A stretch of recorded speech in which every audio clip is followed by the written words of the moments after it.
어제 향년 97세로 하나님의 부르심을 받은 고 장순주 집사님의 장례를 은혜 가운데 치렀습니다만, 장례 우리 성도들의 적극적인 참여에 가슴이 뿌듯했고 그런 성도들이 참 자랑스러웠습니다.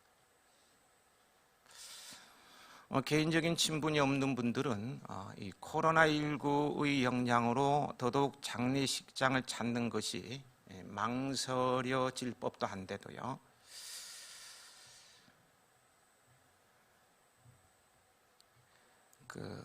모녀만 씁쓸하게 빈소를 지키고 있다는 얘기를 듣고는 개별적으로 가서 함께 빈소도 지켜주시고, 또 문상도 많이들 다녀가시고 장례식도 내일처럼 참석해 주셔서 감사했다는 것이죠.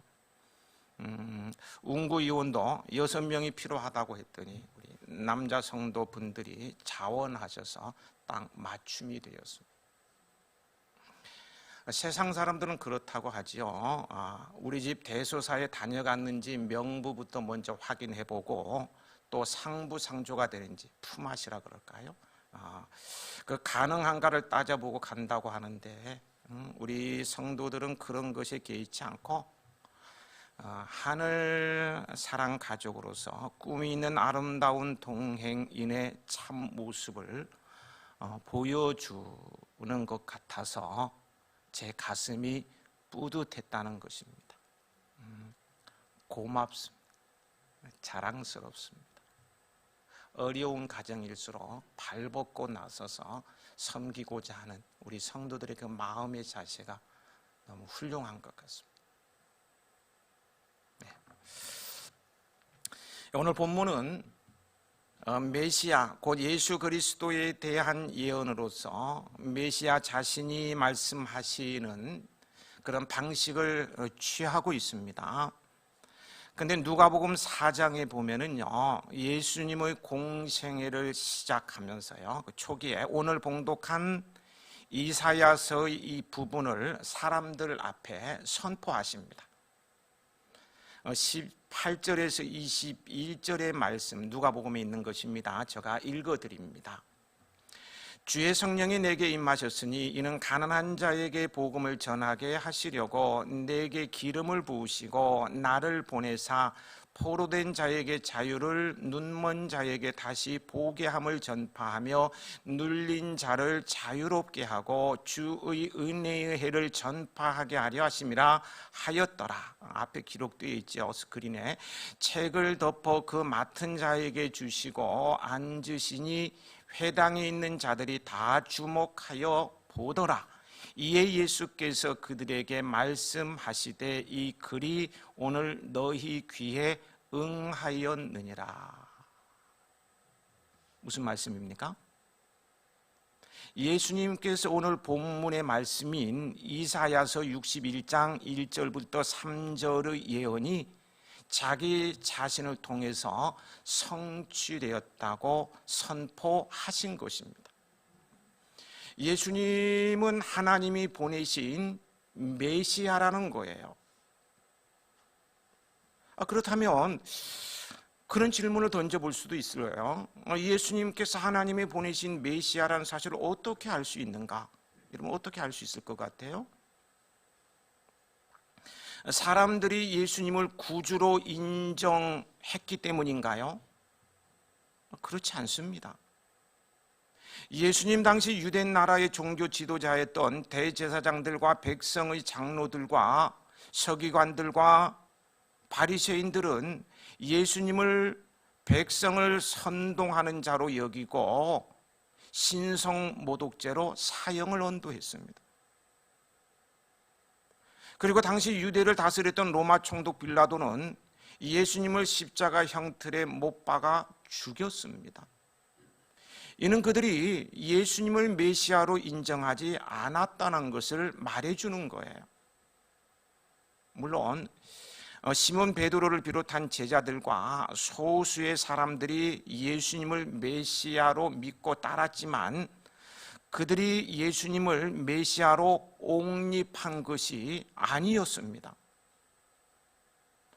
사람들의 인정 여부와 전혀 관계없이요, 예수님께서는 메시아이신데 그 첫째 근거는 하나님께서 예수님이 메시아이신 것을 증거하셨기 때문입니다. 성부 하나님께서 직접 증거하셨다는 거예요. 예수님께서요, 공생애를 시작하시면서 요단강에서 요한에게 세례를 받으시고 이 물 위로 올라오실 때였습니다. 하늘이 열리고 하나님의 성령이 비둘기같이 내려 예수님 위에 임하였어요. 그리고 하늘로부터 소리가 있어 말씀하시되 이는 내 사랑하는 아들이요 내 기뻐하는 자라고 하셨습니다. 예수님이 메시아이신 첫 번째 근거는 그가 하나님이 보내심을 받으신 분이기 때문입니다.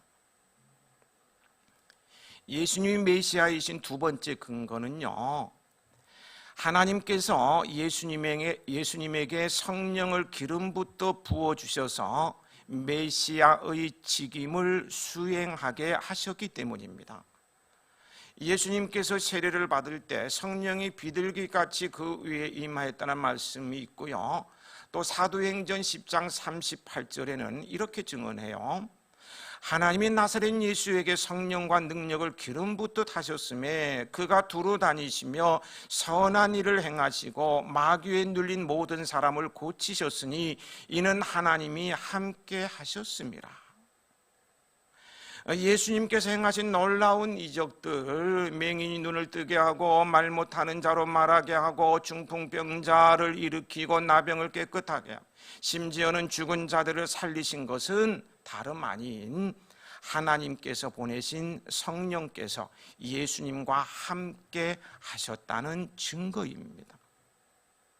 세 번째 근거는 예수님 자신이 직접 증명해내셨어요.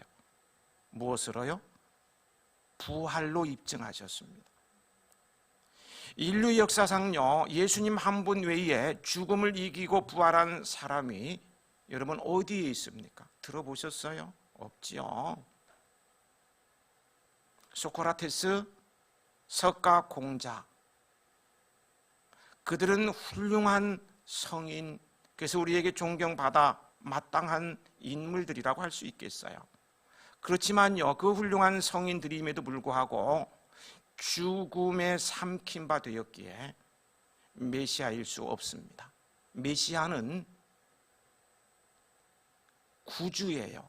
죽은 자를 살리는 능력이 있어야 메시아가 된다는 거예요. 그런데 이들은 성인이지만 온 인류로부터 존경받는 3대 성인이라고 할 수 있지만 죽음 앞에 허무하게 무너졌어요.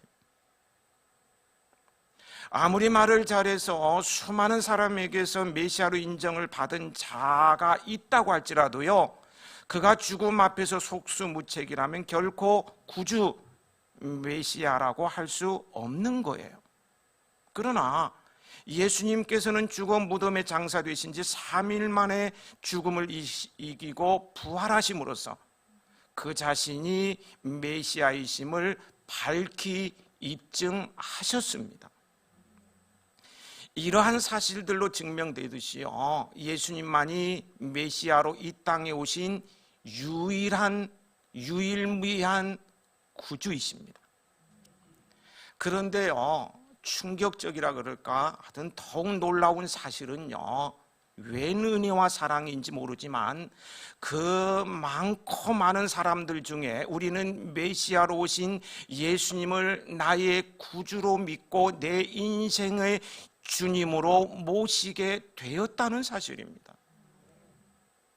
이 경악을 금치 못하는 엄청난 은혜를 입은 자로서요, 우리는 우리의 모든 것을 다 드려 그 하나님께 무한 감사의 찬송을 드려야 하지 않겠습니까? 엄청난 일이에요. 온 몸, 온 마음을 바쳐서 찬양해야 되지 않겠느냐는 거예요. 같이 불러보실까요? 찬양하라 내 영혼아, 찬양하라 내 영혼아, 내 속에 있는 것들아, 속에 있는 것들아 다 찬양하라.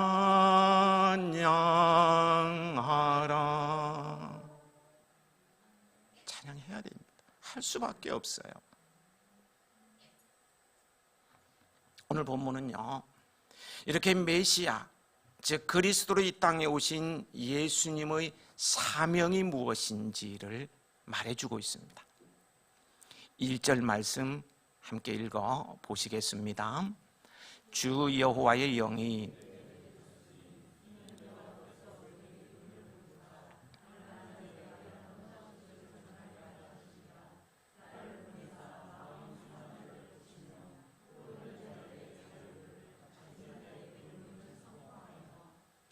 먼저는 가난한 자에게 아름다운 소식을 전하러 오셨습니다. 여기 언급한 아름다운 소식이란 하나님의 구원의 기쁜 소식, 곧 복음을 가리킵니다. 복음이 아름다운 소식인 까닭은요, 가난한 자들에게 전해진 구원의 복된 소식이기 때문입니다. 지난 주일에 복음에 대해서가 세 가지로 이렇게 정리를 해드렸었죠. 복음이란 누구든지 살리는 생명이요, 어떤 상황에서도 다시 시작할 수 있도록 용기를 주는 사랑이요, 뜻한 바를 성취하게 하는 이룸이라고 말씀드렸습니다. 그러니 가난한 자들에게 아름다운 소식이 아닐 수 없어요. 실제로요, 초대교회 당시부터 오늘에 이르기까지요, 복음은 부자들보다는 가난한 자들에게 더 환영을 받았어요. 그러나 우리가 알아둘 것은 이 가난한 자들이란 경제적으로 가난한 자들도 포함하지만 그보다는 마음이 가난한 자들에게 더 큰 비중을 두고 있다는 사실을 알아두어야 합니다. 경제적으로 가난한 사람들이 부자들보다 마음이 가난합니다. 다시 말해서 겸손합니다. 그러나 경제적으로 가난하다고 해서요, 반드시 마음이 가난한 것은 아닙니다. 그 중에는 마음이 교만한 자들도요, 적지 않아요. 반면에 경제적인 여유가 있는 사람들 가운데도요, 마음이 가난한 사람들이 꽤 있습니다. 많아요. 니고데모는 바리새인에다가 부자였다고 했는데, 이 말은 요즘 말로 하면 니고데모는 많이 배우기도 하였고 명예도 있었고 돈도 많았다는 거예요. 그랬으나 마음이 가난한 자였으므로 예수님의 제자가 되었어요. 그렇다면 마음이 가난한 자란 어떤 사람을 말합니까? 우선 마음이 가난한 자는 자신의 죄인됨과 무가치함을 절실히 깨닫고 하나님 앞에 겸손히 그 사실을 인정하는 사람을 가리킵니다. 이런 사람은 절대로 주장하려는 자세로 하나님 앞에 서지 못하지요. 나는 죄인입니다. 이 말 외에는 할 말이 없죠. 또한 마음이 가난한 자란 자신의 잘못으로 인하여 초래된 불행을 깨달을 뿐 아니라 그 불행은 오직 하나님으로만 극복될 수 있음을 알고 회개하며 하나님께로 돌아오는 자를 말합니다. 돌아온 탕자와 같은 사람이죠. 또 마음이 가난한 자는 자신의 힘으로는 아무것도 할 수 없다는 것, 그 자신의 전적 무능함을 절실히 깨닫고 하나님을 의뢰하며 하나님의 구원을 간절히 구하고 구하는 자입니다. 이렇게 마음이 가난한 자에게 놀라운 구원의 은혜를 베푸시려고 주님께서는 이 땅에 오신 것입니다. 마음이 가난한 자로 사는 여러분들이 되시길 축복합니다. 1절 후반부에 보면은 나를 보내사 마음이 상한 자를 고치며 포로된 자에게 자유를, 갇힌 자에게 노임을 선포하며 라고 하였습니다. 마음이 가난한 자에게 복음을 전하는 것이 예수님을 그리스도로 이 땅에 보내신 첫 번째 사명이라면 본문은 그 두 번째 사명이라고 할 수 있을 것입니다. 여기에는 예수님께서 수행하셔야 할 세 가지가 언급되어져 있죠. 첫째는 뭡니까? 상한 심령을 고치는 것입니다.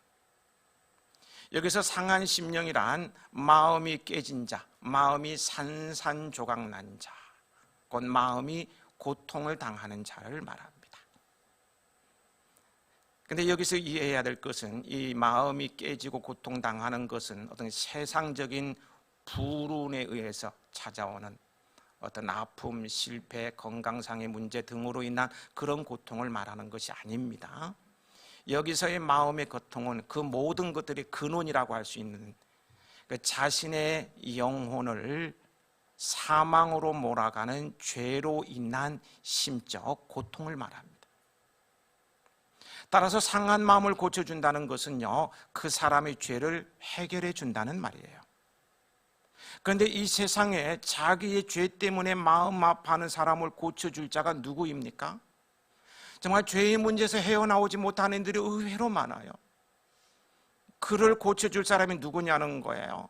예수 그리스도 한 분밖에 없습니다.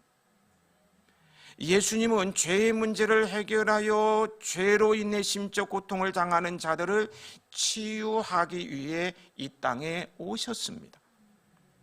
둘째는 포로된 자에게 자유를 주는 거예요. 여기서 포로란 육적으로 사로잡혀 있거나 매임을 받은 것을 의미하지 않아요. 영적 포로 상태를 의미합니다. 즉 죄에 사로잡혀 죄의 종로로 타는 것을 의미하는 거예요. 그래서 한번 죄를 지면 그 죄의 종로로 해서요, 한번 절도죄를 지면 계속 절도죄를 범하게 되고요, 성적으로 물러나서면 계속 그 노예가 돼서 그 못된 짓을 하고요, 막 그렇게 되는 거예요. 종로로 타는 거. 포로된 자에게 자유를 준다. 거기서 자유를 준다는 거죠. 셋째는 갇힌 자에게 노임을 선포하는 것입니다. 여기 갇힌 자란 포로된 자와 거의 같은 말입니다. 그러나 포로보다는요, 갇혀 있는 것이 더 절망적인 상황이라고 할 수 있습니다. 사망의 어두움에 갇힌 자라고 할 수 있을 것입니다. 우리 예수님께서는 사망에 갇혀 구원의 가능성이 전혀 없는 자들을 위해 오시고 사망 권세를 깨뜨리심으로 그들을 자유롭게 놓아주기 위해 오셨어요. 그리고 사망의 권세를 깨뜨리고 부활 승천하심으로 어둠에 눌린 자, 사망에 눌린 자에게 자유를 허락해 주셨습니다.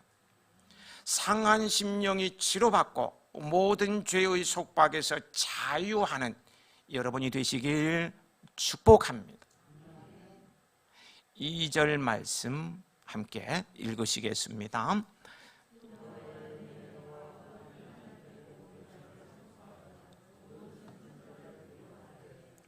이는 예수님을 그리스도로 이 땅에 보내신 또 다른 사명입니다.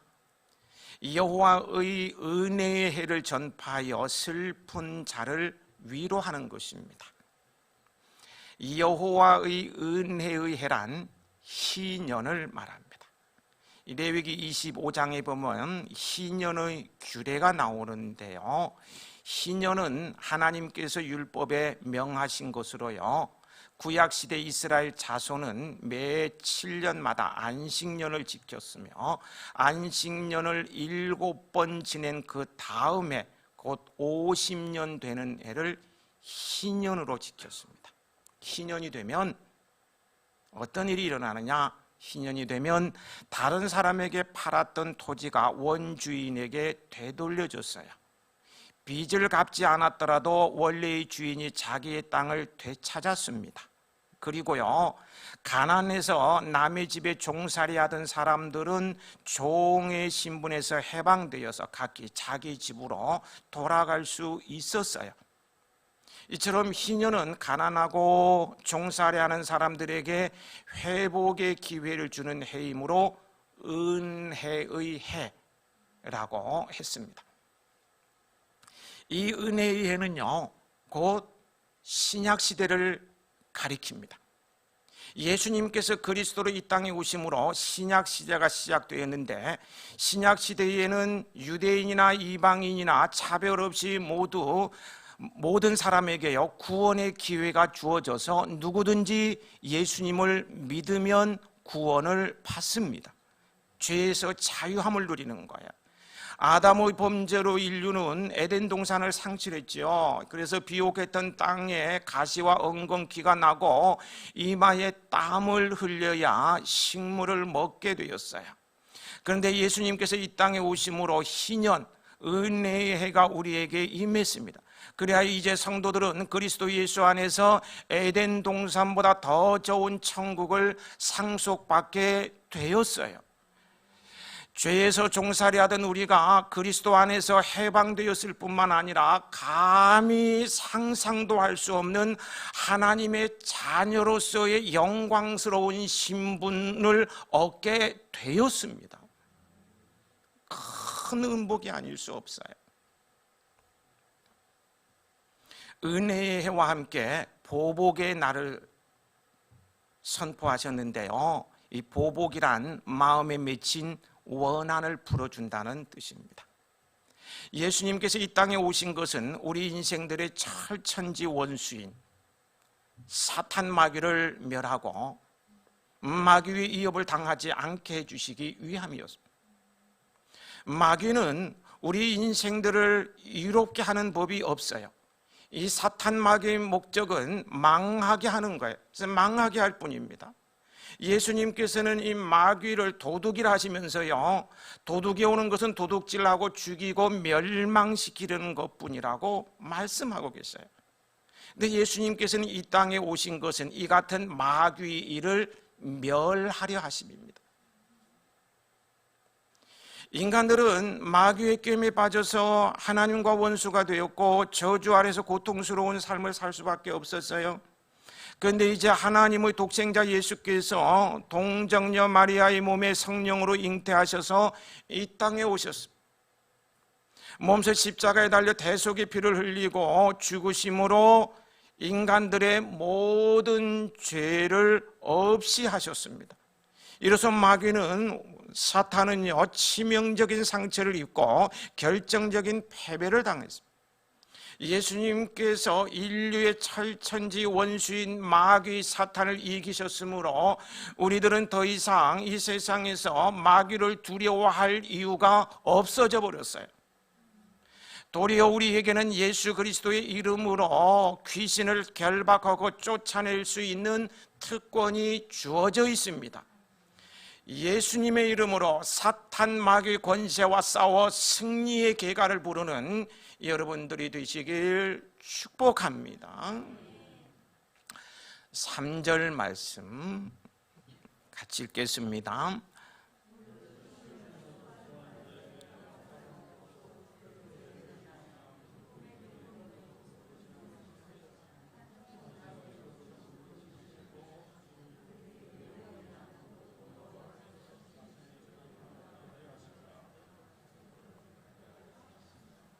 이 또한 그리스도로 오신 예수님의 사명입니다.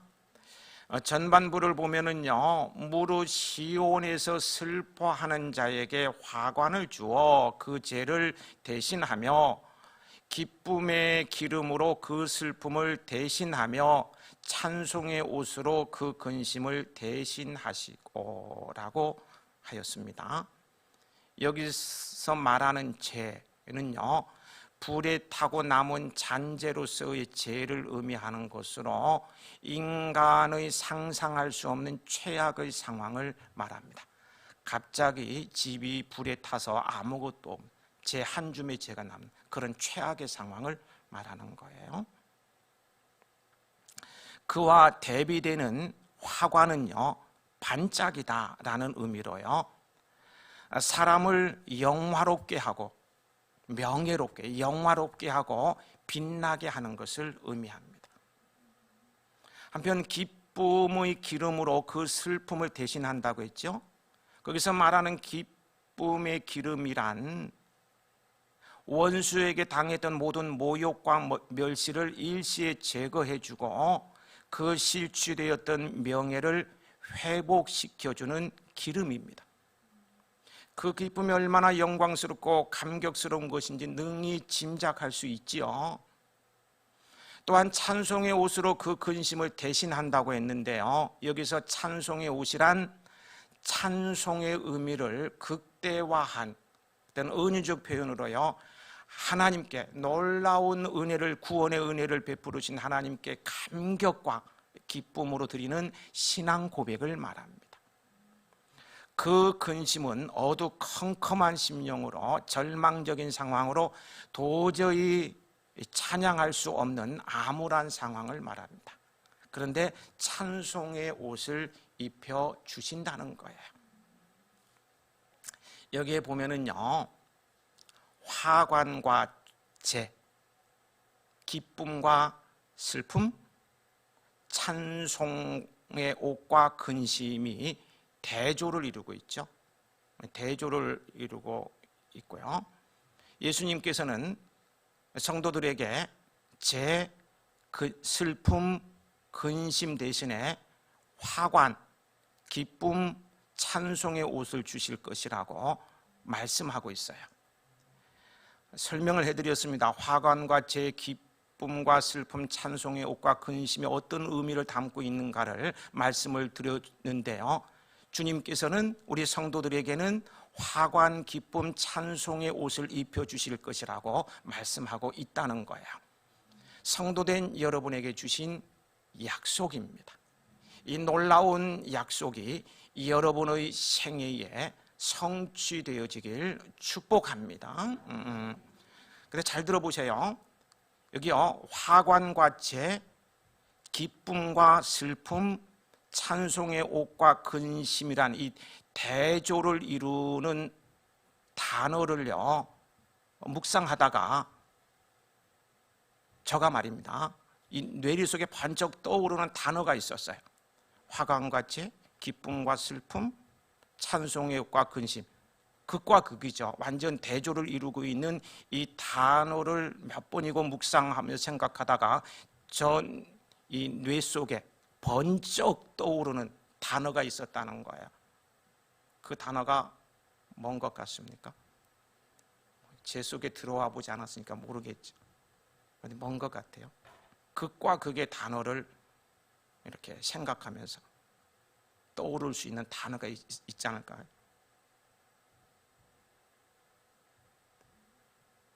그것은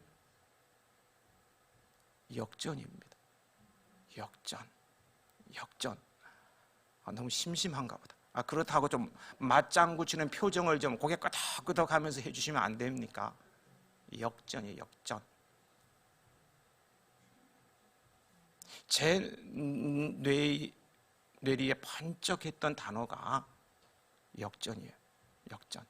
형세가 뒤집어지는 겁니다. 역전이라는 것은 형세가 뒤집어지는 거예요. 대통령 선거 막 여론조사하죠. 바닥에서 10%를 넘지 못하던 사람이 갑자기 90% 되고 90% 되던 사람이 10% 되는 이런 형세가 완전히 뒤집어지는 거. 반전. 전혀 생각지 않은 곳에서 확 뒤집어서 반전되는 것을 가리켜서 뭐라고요? 역전이라고 한다. 이 단어를 묵상하다가 역전이라는 단어가 떠올랐어요. 너무 과장된가요? 그렇지 않잖아요. 맞는 말씀이에요. 그렇습니다, 여러분. 참으로 그리스도로 오신 예수님께서는 하나님의 백성들, 특별히 슬픈 삶을 사는 자들이 처한 상황을 역전시켜 주시기 위해 오신 분이십니다. 슬픔 가운데 처한 하나님의 택한 백성들로 하여금 기쁨을 누리도록 하기 위해 오셨다는 말씀입니다. 세상의 모든 것을 담아내는 한 단어가 슬픔이라고 할 수 있다면 그 슬픔을 완전히 뒤집어 놓고 기쁨을 누리도록 하기 위해 오셨다는 말씀이에요. 고통과 절망 가운데 처한 하나님의 백성들로 하여금 행복과 희망 가운데 거하도록 하기 위해 오셨어요. 역전의 은혜입니다. 그런데도요, 그런데도 예수님께서 오신 이후로도 그 처한 상황이 전혀 달라지지 않는 사람들도 있어요. 역전의 은혜를 베풀어 주기 위해서 주님께서 오셨다고 했는데도 불구하고 이 역전이 전혀 이루어지지 않는 사람도 있다는 거예요. 누군가요?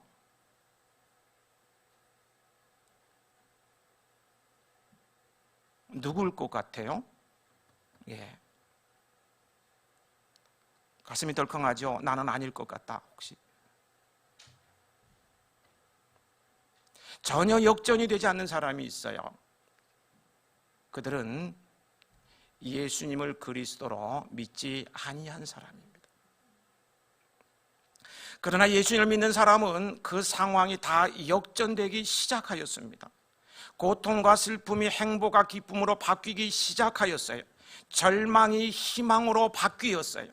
원수 마귀에 결박되어서 사망 권세를 이기지 못해서 저주 속에서 지옥으로 들어갈 수밖에 없는 우리였는데 하늘을 바라보고 희망이 있잖아요.